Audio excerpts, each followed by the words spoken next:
Okay, so let's talk about how to research stocks. The best stocks to go ahead and invest in are going to be the ones that have some future value. So anything where people are going to be helped within the future and anything that's going to put a smile on people's face, ideally, is going to be a good stock. Okay, so anything that's helping the most people, it's going to be something that's going to be the most valuable. So this is going to be a step-by-step guide to analyzing certain stocks that are going to be profitable. Let's go and let's jump into it. So why does research matter in the first place? Okay. So this goes further than speculation. So researching a stock is the cornerstone of successful investing in the first place.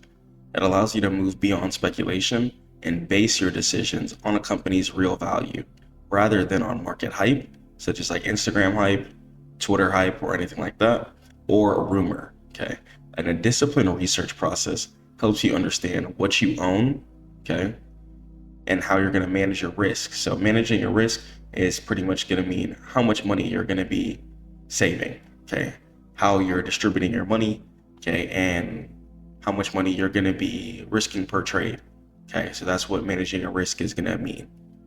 And it's going to identify true long-term opportunities by, once again, making sure we're investing in companies that have future value invested into it. So anything that's putting a smile on people's faces, anything that's helping people, inshallah, year after year, should go ahead and be beating earnings, okay, because it's going to be making money. Okay, anything that's putting a smile on people's faces, for the most part, is going to be making money.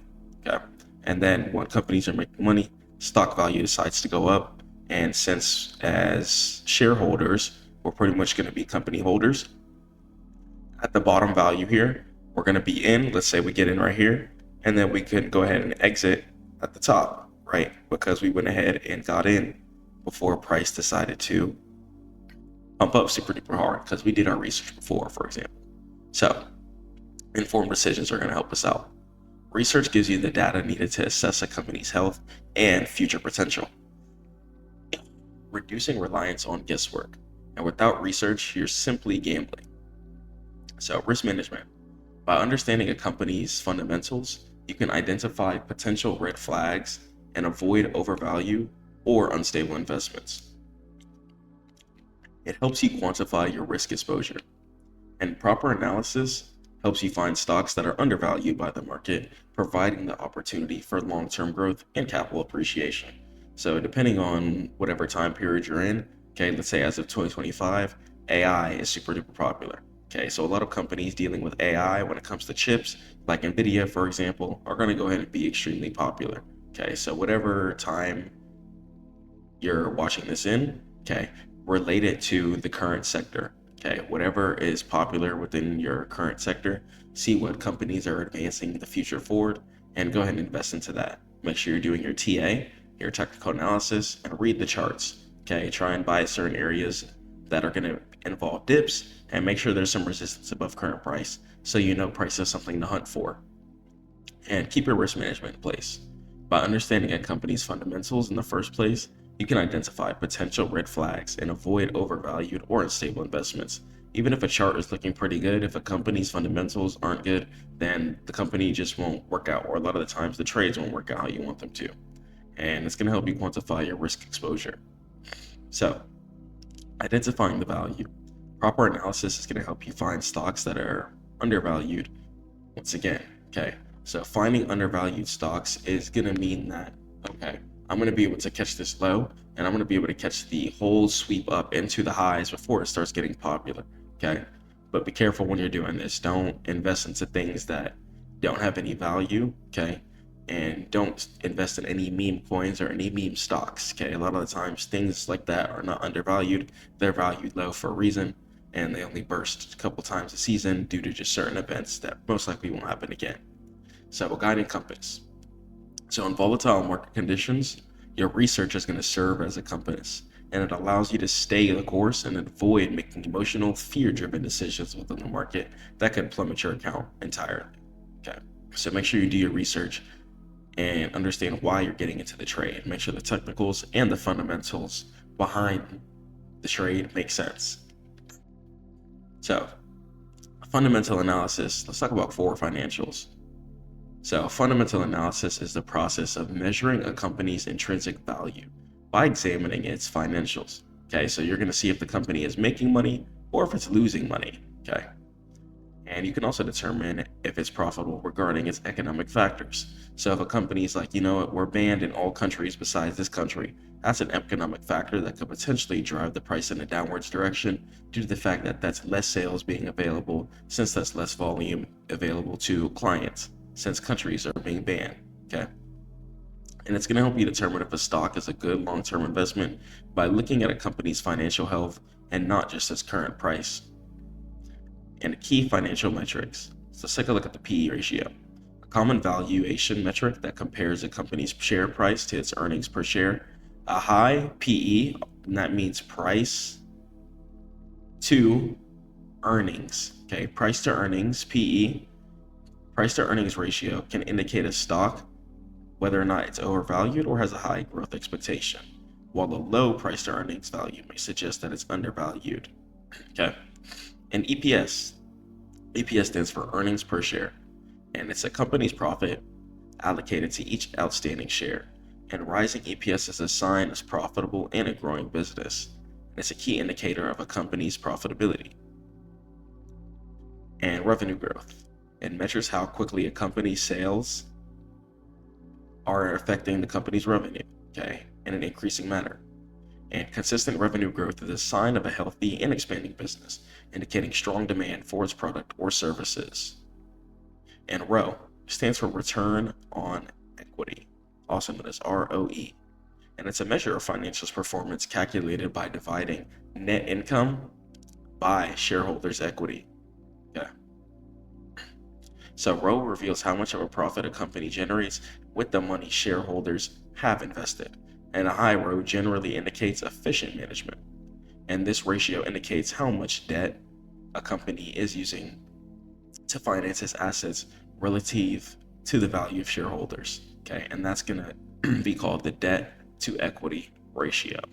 Okay, so the debt to equity ratio is going to indicate how much of a debt a company is using to finance its assets relative to the value of shareholders' equity.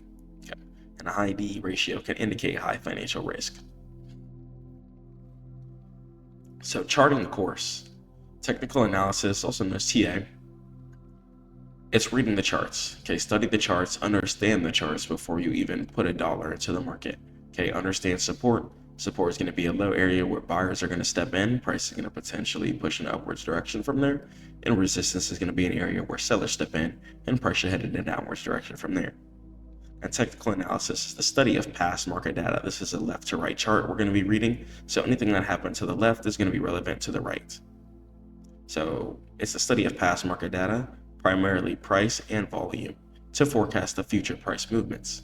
It's based on the idea that market prices reflect all relative information and that trends and patterns tend to repeat, which is extremely true. And while it's not a standalone solution, it can help you with the timing with your entry and exit points. Okay, so once again, understand how to read areas of support and resistance, and head over to StackMODE if you don't understand yet. So as far as reading the price chart, you can use the candlestick charts on like TradingView, your broker or whatever, to visualize certain stock prices movements. Okay, see where the current price is and make sure that you're either buying at a price below current price, catching a sweep up, or if you buy, let's say for instance, you buy at a resistance breakout area, okay, either wait for a 4-hour close or wait for that resistance to be broken and turn it to support. Okay, have a strict criteria that you play, and if you figure out certain things that help you out, like moving averages, RSI, MACD, and certain things like that, that can help you read the trend if it helps you personally. So qualitative analysis, the intelligible factors, okay, intangible. Qualitative analysis involves evaluating a company's intangible factors that are not found on a financial statement. This is more often subjective, but it's just as critical to understanding a company's long-term potential, and this is where you assess the business as a living entity, not just as a set of numbers. So check out its management teams, okay, and see if there's any, I'm going to go ahead and add this too, okay, investors slash collaborators. Okay, so check out the management team, assess the leadership experience, okay, see the vision of the company, And check out the company's track record. Sometimes a company could just be gifted a lot of money, but then not be putting in enough work. And then over time, the company starts to go down and plummet. So make sure it has a strong ethical management team with a proven history of execution that can navigate a company through difficult times. And look for past successes and how have they handled previous challenges. So competitive advantage, also known as moat. And it's what makes the company difficult to compete with. Okay. What gives this company the competitive advantage over other companies? Say brokers, for example. Okay, Robinhood, okay, Hood versus like Charles Schwab. Okay. So Robinhood, they have like a card, for example. Okay, Robinhood has a card. They also have instant transfer, so you can connect your debit card to instant transfer instead of waiting for a couple of days. It's easy to operate, has a cool UI. Okay, a lot of advantages over Schwab, and that's why Robinhood is just starting to blow up. Okay, so for example, like that, how is the stock beating the other stocks? What's the point of this company, and how is it helping people better than other companies? So this moat could be a powerful brand like Apple, for example, okay, a unique patent, and economies of scale like Walmart, or network effects like Facebook. And the wider the moat, the more durable the business. Okay, so Apple, they have Face ID, they have unique phones. Walmart's an extremely big retail store. They sell absolutely everything. Okay, compared to like Kroger, sells more stuff than that. And they also have like car repair and stuff like that too, and oil changes, etc. And Facebook is also connected with Instagram. So it's trying to just be, more than a certain social media. So industry trends in market position.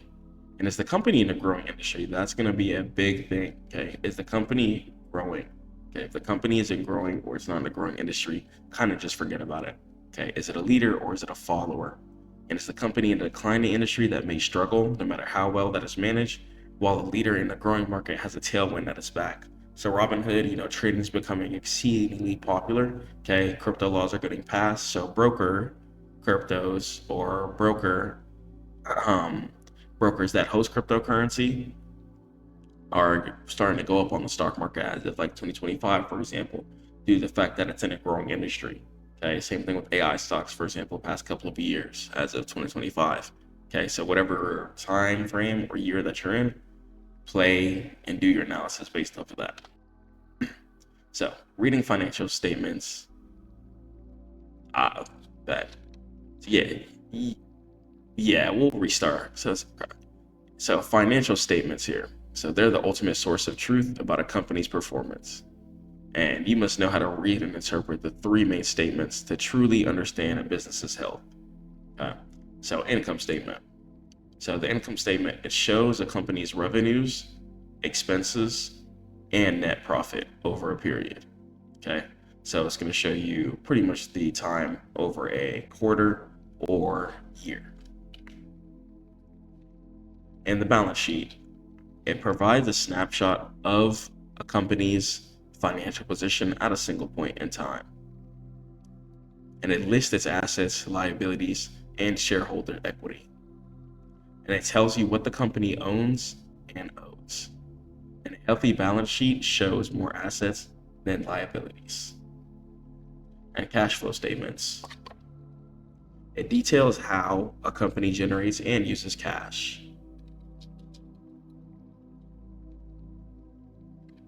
And it's often considered the most important statement, as cash is the lifeblood of a business, and it can reveal if a company's profiles or profits are real, or just accounting entries. And pay attention to cash from operations, which should ideally be positive and growing over time. So, valuation methods, and what's it worth in the first place? So once you've done your research, you've got to determine if the stock's current price is fair, undervalued, or overvalued. And this is where you use valuation methods to track everything. So check out the price to earnings ratio, and as discussed, it's a simple comparison tool to value a company against its peers or its own historical average. Okay, so you can normally check at the bottom of your broker, trading view, and stuff like that. You can go ahead and see the company's earnings, and you can see whether or not the earnings are going to be positive and they're being beat, companies making money, okay, or if the earnings aren't being met to their expectations, okay, and the company is not making money consistently, okay. So that's going to go ahead and determine a lot of the future growth. And earnings rates can change. The company could drop a really good product, and then the earnings just start being positive, and then the company could take a huge turnaround. Okay, so it really just depends. So let's talk about some red flags. So your research isn't complete until you look for potential problems in a trade. Okay, see what can go wrong. Okay, see what any type of weak points the stock has. And a single red flag can negate all other positive indicators.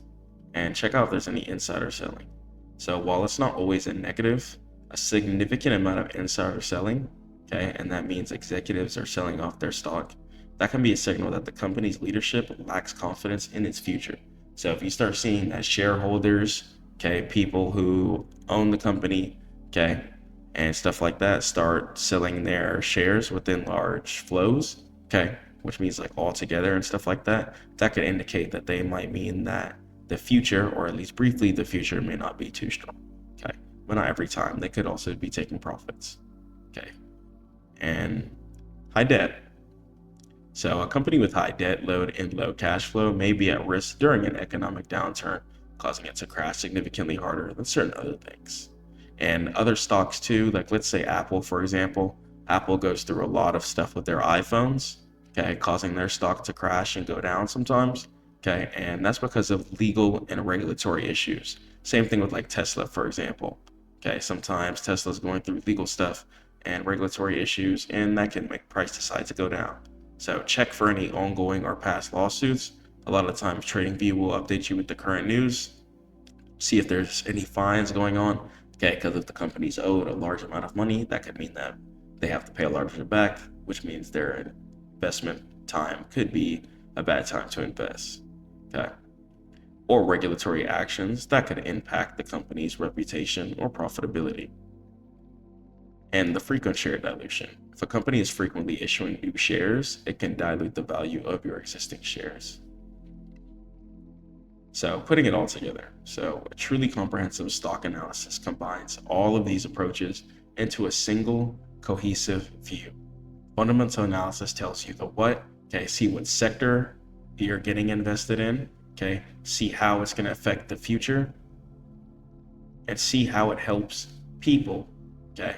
If the company can help people, okay, it's in a good sector, it has a place in the future, then the stock can go ahead and be decent, okay. So Robinhood is giving people easy access in order to trade cryptocurrencies, okay. That's definitely putting a smile on people's faces, okay. It's also providing things like credit cards, okay, so it's providing funding, okay. That's also something else that's putting a smile on people's faces, okay. So that's what Robinhood as of recently has just been blasting, okay. Certain stocks like Palantir are trying to innovate technology using AI, for example, okay. So AI is trying to advance the future forward by having things being done autonomously. So AI stocks as of 2025 have been a popular option as well. So investing in the future, getting ahead of the curve is going to be a good way to make some money. So qualitative analysis, it explains the why and the competitive advantages and management that will drive the future of the company and drive the future performance. A technical analysis tells you the when and the best time to enter or exit a trade based on market momentum. And by using this holistic approach, you can make confident, data-driven decisions that will serve you well over the long term. And remember, the goal is to not predict the future, but to understand the present and make informed decisions based on facts, not on speculation. Okay, so do some strong research, make sure you're buying at clean, crispy levels, and then go ahead and take your trade based off of certain things that you believe in. Okay, so that's going to go ahead and be that.